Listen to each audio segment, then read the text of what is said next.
Hello everybody.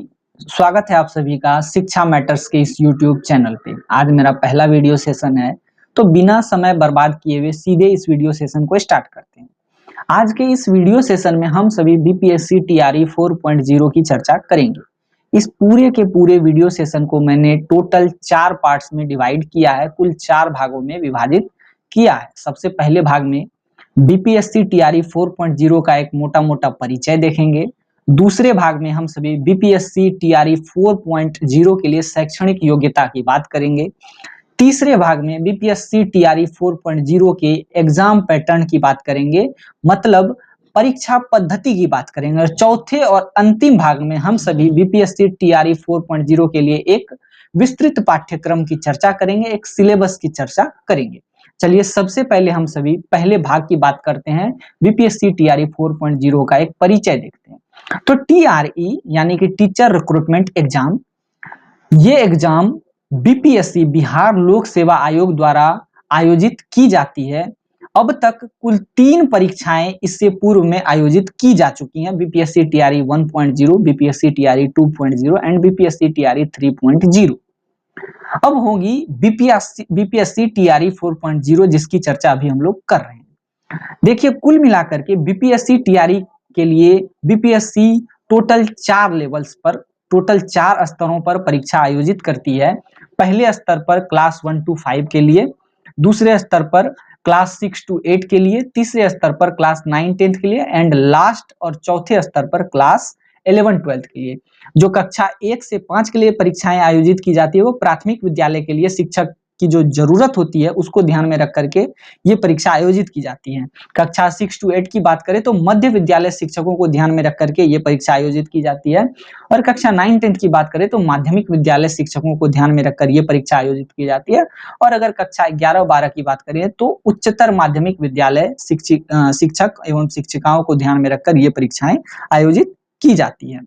Clear है? इतनी बातों को आप लोग समझ गए। अब चलते हैं हम लोग दूसरे भाग में। हम अब बात करेंगे बीपीएससी टीआरई 4.0 के लिए शैक्षणिक योग्यता के बारे में। तो कुल मिलाकर के यहाँ पर मैंने केवल और केवल कक्षा 1 से 5 तक प्राथमिक विद्यालय के लिए जो अनिवार्य शैक्षणिक योग्यताएं हैं, इसकी ही चर्चा मैंने यहाँ पर की है, क्योंकि आज का जो ये वीडियो सेशन है टोटली डेडिकेटेड है क्लास 1 to 5 के टीचर रिक्रूटमेंट एग्जाम के लिए। मतलब जो 1 to 5 प्राथमिक विद्यालय के लिए विद्यालय की बात करें तो पूरे के पूरे सेशन को मैंने डेडिकेट किया है क्लास 1 to 5 के टीचर्स के लिए, मतलब जो भविष्य के टीचर्स होंगे। अब शैक्षणिक योग्यता की बात करें तो सबसे पहले 12th पास होना अनिवार्य है, या उसके समकक्ष 12th हो या नहीं हो, उसके इक्विवेलेंट अगर आपके पास कोई डिग्री है तो भी आप बीपीएससी टीआरई के लिए 4.0 के लिए एलिजिबल हैं। और यहाँ पर नोट करने वाली बात यह है कि कुल मिलाकर के आपको मिनिमम 50% अंक जो है वो आपको होने चाहिए 12th में, सामान्य तौर पर। ठीक है, एक अलग प्रोविजन है, 45% पे भी 12th वालों को अलॉट किया जाता है, पर वो उसके लिए अलग प्रोविजन है, उसकी चर्चा मैं यहाँ नहीं कर रहा हूँ क्योंकि हम लोगों के लिए वो एलिजिबल नहीं है। हम लोगों के लिए जो जरूरी है मैं यहाँ पर उसको ऐड कर रहा हूँ। 12th पास होना है, उसके बाद आपको सीटेट पेपर 1 क्वालिफाइड होना है। अगर आप पास हैं, आप उत्तीर्ण हैं तो आप एलिजिबल हैं, या फिर बीटेट पेपर 1 अगर आपने क्वालिफाई कर रखा है तो भी आप इस परीक्षा के लिए एलिजिबल हैं। तो 2 योग्यताएं हो गई, एक तो 12th पास होना पड़ेगा, दूसरा साथ साथ सीटेट या बीटेट में क्वालिफाइड आपको होना पड़ेगा। और अंत में आपको यहाँ पर प्राथमिक शिक्षा शास्त्र में 2 वर्षीय डिप्लोमा होना चाहिए। ठीक है, एक सेकेंड मैं पेन ले रहा हूँ। प्राथमिक शिक्षा शास्त्र में 2 वर्षीय डिप्लोमा होना चाहिए, जैसे कि बिहार में से डीएलएड के नाम से जाना जाता है। अगर आप अदर किसी स्टेट से 2 वर्षीय प्राथमिक शिक्षा शास्त्र में डिप्लोमा करके आए तो भी चलेगा, जैसे कि झारखंड में इसको जेबीटी के नाम से जाना जाता है, जूनियर बेसिक्स ट्रेनिंग। तो वैसे केस में भी आप एलिजिबल हैं। अथवा आप 4 वर्षीय प्रारंभिक शिक्षा शास्त्र में स्नातक करके रखे हुए हैं, स्नातक उत्तीर्ण है, तो भी आप इसके लिए एलिजिबल हैं, जिसे हम BELED के नाम से बिहार में जानते हैं, बैचलर्स इन एलिमेंट्री एजुकेशन, या अदर स्टेट में अदर किसी भी नाम से जाना जाता हो तो भी आप एलिजिबल हैं। कुल मिलाकर के 12th पास होना जरूरी है, सीटेट या बीटेट पेपर 1 पास होना जरूरी है, एवं तीसरे नंबर की बात करें तो डीएलएड प्राथमिक शिक्षा में 2 वर्षीय डिप्लोमा या फिर 4 वर्षीय डीएलएड पास होना जरूरी है। इतनी बात आप लोग समझ गए। एक एक्सेप्शनल केस है 18 वर्षीय डिप्लोमा, वो है NIOS डीएलएड का, उसको भी मान्यता मिल गई है। तो संभवतः बीपीएससी टीआरई 4.0 में वैसे सभी कैंडिडेट्स को मौका मिलेगा जिन्होंने NIOS से डीएलएड कंप्लीट कर रखा है। ठीक है, अब मैं इसको इरेज करता हूं। अब चलते हैं अगले स्लाइड पर। अब हम लोग बात करते हैं परीक्षा पद्धति के बारे में। तो ये जो है ना वीडियो का तीसरा पार्ट है। इसमें हम लोग चर्चा करेंगे कि बीपीएससी टीआरई एग्जाम में कितने अंकों का एग्जाम होता है, कितने अंकों की परीक्षा होती है, और इसमें कितने अंक जो है वो अर्हता वाले होते हैं और कितने अंक मेरिट वाले होते हैं। तो कुल मिलाकर के बीपीएससी टीआरई 4.0 या फिर बीपीएससी टीआरई में 150 अंकों की परीक्षा होती है, जिसमें से कि 30 अंक जो है वो भाषा विषय के होते हैं और 120 अंक जो है वो सामान्य अध्ययन के होते हैं। ये जो भाषा विषय होते हैं ये क्वालिफाइंग नेचर के होते हैं, इनको बस पास करना होता है। और जो भाग 2 सामान्य अध्ययन के विषय होते हैं, इससे आपकी मेरिट बनती है, इसके आधार पर आपका रिजल्ट तय होता है। अगली स्लाइड में हम इसकी विस्तृत चर्चा करेंगे।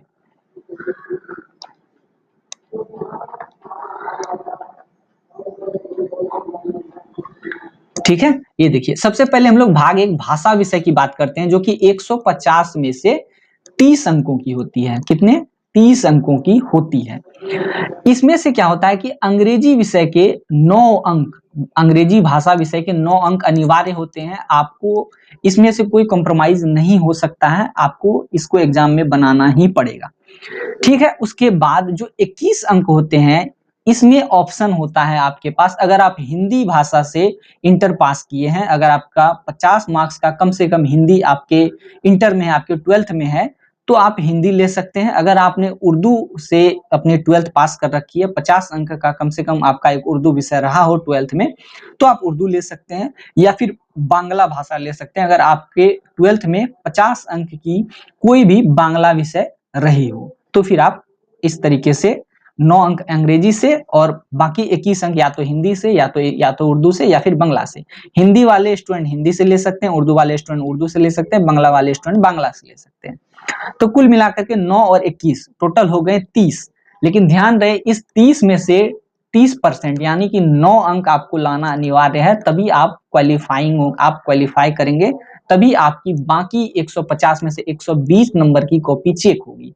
पहले आपको इन 30 मार्क्स को क्वालिफाई करना पड़ेगा, 30 में से 9 अंक अनिवार्य रूप से लाने पड़ेंगे, तब जाकर के आपके बचे हुए 120 मार्क्स की कॉपी, 120 अंकों की कॉपी चेक होगी और उसके आधार पर आपका रिजल्ट तय होगा। आप उत्तीर्ण होंगे या फिर फेल होंगे, अनुत्तीर्ण होंगे या फिर उत्तीर्ण होंगे।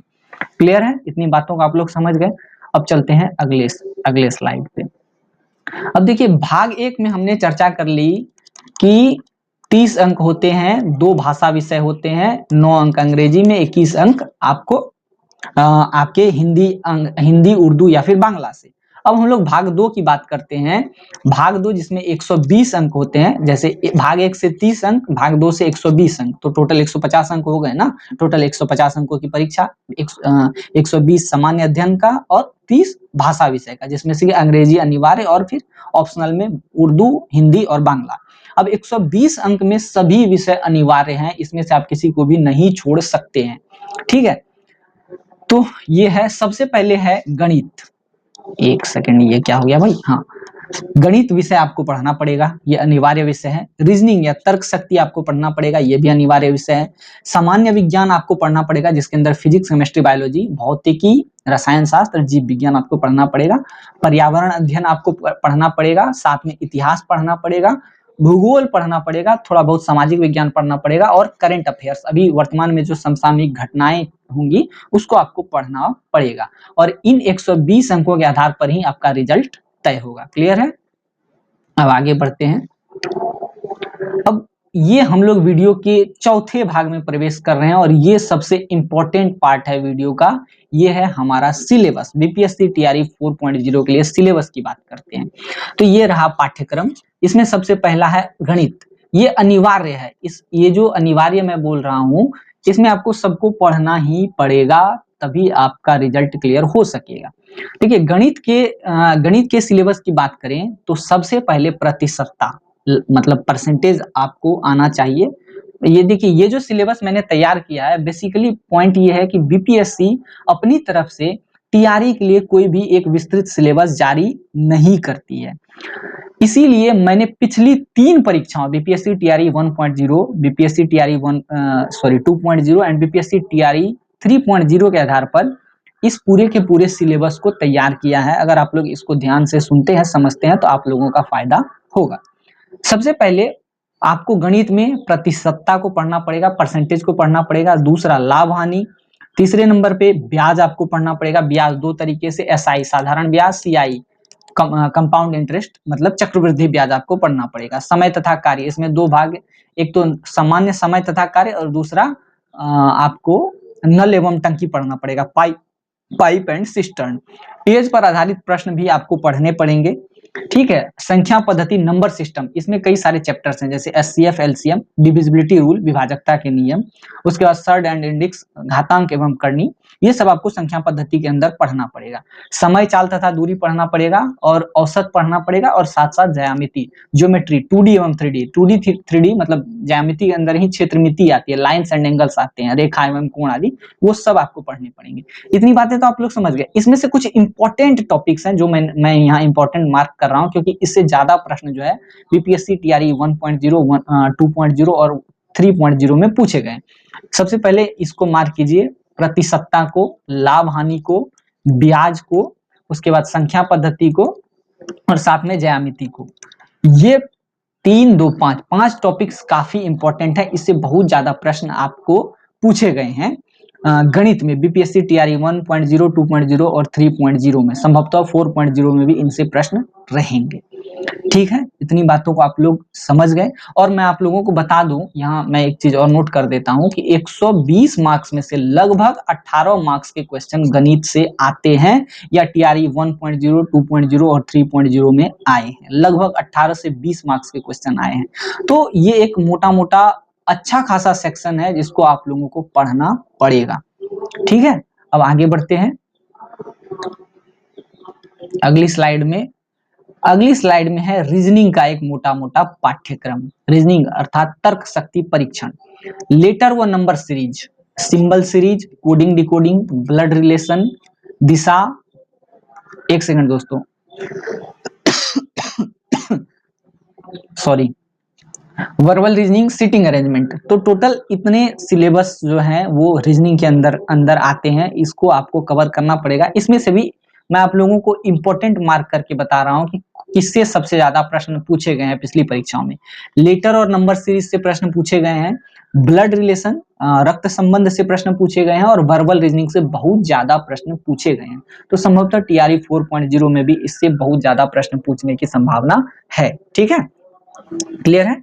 अब चलते हैं अगले स्लाइड में, इसको इरेज कर देते हैं। हाँ, अब आते हैं सामान्य विज्ञान के बारे में। हाँ, एक चीज तो मैं आप लोगों को बताना भूल गया, एक सेकेंड।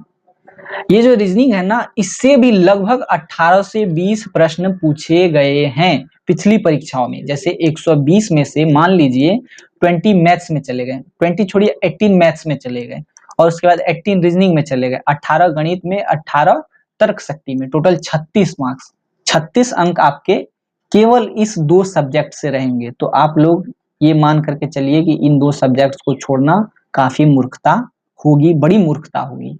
ठीक है, इसको इरेज करते हैं। अब चलते हैं अगली स्लाइड में। अगली स्लाइड में है सामान्य विज्ञान का पाठ्यक्रम।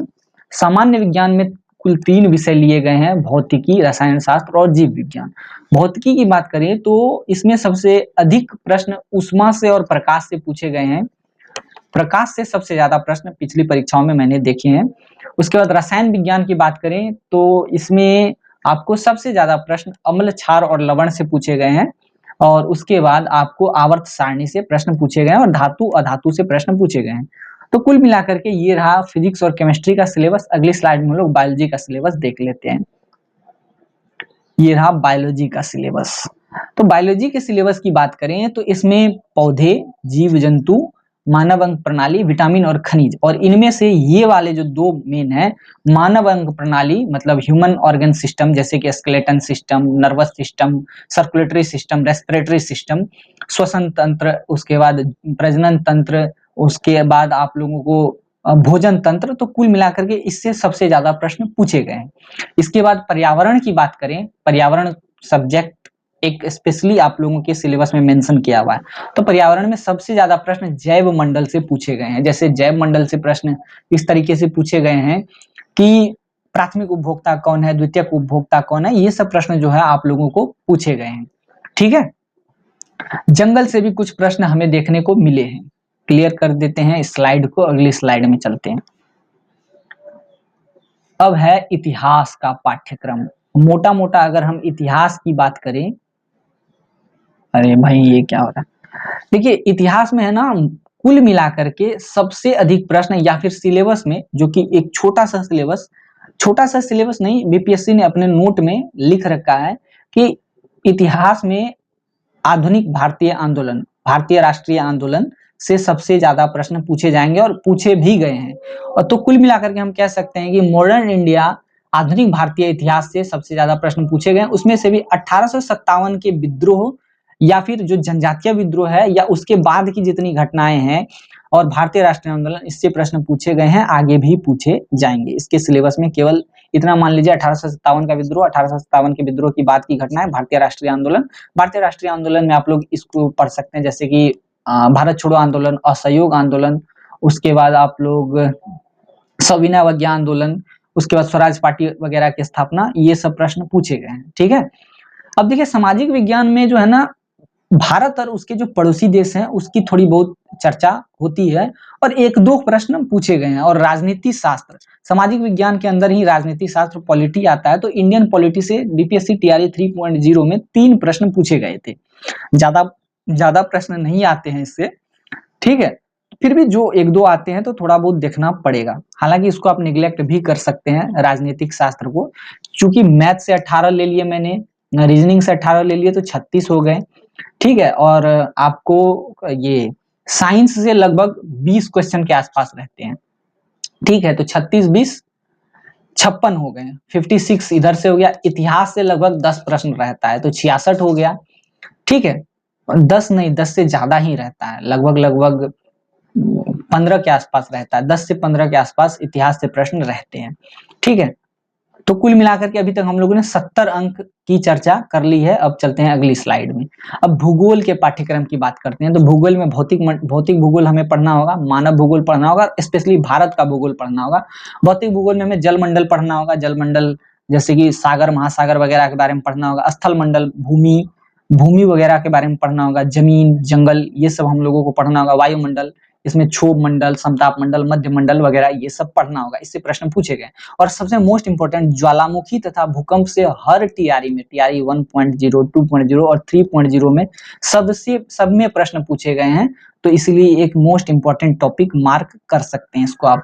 मानव भूगोल की बात करें तो वैश्विक यातायात, विश्व में यातायात के साधन क्या है, ट्रेन सेवा, वायुयान सेवा, उसके बाद सड़क सेवा, तो इन सब की चर्चा जो है आप लोगों को करनी पड़ेगी, आप लोगों को ये ध्यान में रखना पड़ेगा और तभी जाकर के भूगोल का सिलेबस कंप्लीट होगा। जनसंख्या, वैश्विक जनसंख्या की बात होती है, उसके बाद आपको क्या कहते हैं, भारतीय जनसंख्या की भी बात होती है, तो ये सब भी मानव भूगोल के अंतर्गत आप लोगों को पढ़ना पड़ेगा। इससे भी प्रश्न आए हैं। भारत के भूगोल की बात करें तो सबसे ज्यादा प्रश्न भारतीय जनगणना से आए हुए हैं, जैसे कि जन्म दर क्या है, मृत्यु दर क्या है, शिक्षा दर क्या है। कृषि से भी प्रश्न आए हुए हैं, भारतीय कृषि से प्रश्न आए हुए हैं। और सबसे इंपॉर्टेंट अपवाह तंत्र, जैसे गंगा नदी तंत्र से, जो नदियों का तंत्र है उससे प्रश्न पूछे गए हैं भूगोल में। और भूगोल में भी लगभग 10 से 12 क्वेश्चन पूछे गए हैं। ठीक है, और हाँ पीछे एक सिलेबस एक मैंने छोड़ दिया, पर ये क्या कहते हैं, एनवायरमेंटल स्टडीज, पर्यावरण अध्ययन, इससे भी लगभग 8 से 10 प्रश्न पूछे गए हैं। ठीक है, क्लियर है। अब आते हैं ये पाठ्यक्रम की बात करते हैं, भाषा विषय के पाठ्यक्रम की बात करते हैं। ये कुल मिलाकर के 30 अंकों का होता है। ये अनिवार्य नहीं है, ये आपको क्वालिफाइंग नेचर का है और इसमें आपको केवल 9 मार्क्स लाने हैं 30 में से। ऊपर मैंने 120 अंकों की चर्चा की, अब मैं 30 में से 9 अंकों की चर्चा कर लेता हूँ। हिंदी जो कि एकदम आप हिंदी जो रखे हैं उनके लिए इंपॉर्टेंट है, और इंग्लिश ये तो सबके लिए कंपलसरी है, ये सबको पढ़ना पड़ेगा। 9 मार्क्स का इंग्लिश आएगा। सबसे ज्यादा प्रश्न वोकेबुलरी से देखने को मिले हैं, खास करके एंटोसाइनो से, एंटोनिम सिनोनिम से। थोड़ा बहुत बेसिक ग्रामर से प्रश्न पूछा गया है, नाउन से प्रश्न पूछे गए हैं, प्रीपोजिशन से अच्छा खासा प्रश्न पूछा गया है, और आइटम्स एंड फ्रेज से क्वेश्चंस पूछे गए हैं। अब हिंदी की बात करें तो गद्यांश से प्रश्न पूछे गए हैं, कुछ गद्यांश देखे उनमें से प्रश्न निकाल के पूछे गए हैं। त्रुटि पहचान की बात की गई है, त्रुटि पहचान से क्वेश्चंस पूछे गए हैं। एक सामान्य व्याकरण से प्रश्न पूछे गए हैं। विलोम शब्द, समानार्थी शब्द, लोकोक्ति एवं मुहावरा, ये सब सिलेबस के अंग हैं, इनसे प्रश्न पूछे जा चुके हैं टीआरई 1.0, 2.0 एंड 3.0 में। तो कुल मिलाकर के अभी मैंने डिस्कस किया सिलेबस, अभी मैंने डिस्कस किया शैक्षणिक योग्यता के बारे में, बीपीएससी टीआरई का एक छोटा मोटा परिचय भी हमने देखा, और साथ में हमने बीपीएससी टीआरई एग्जाम के लिए एग्जाम पैटर्न की भी चर्चा की।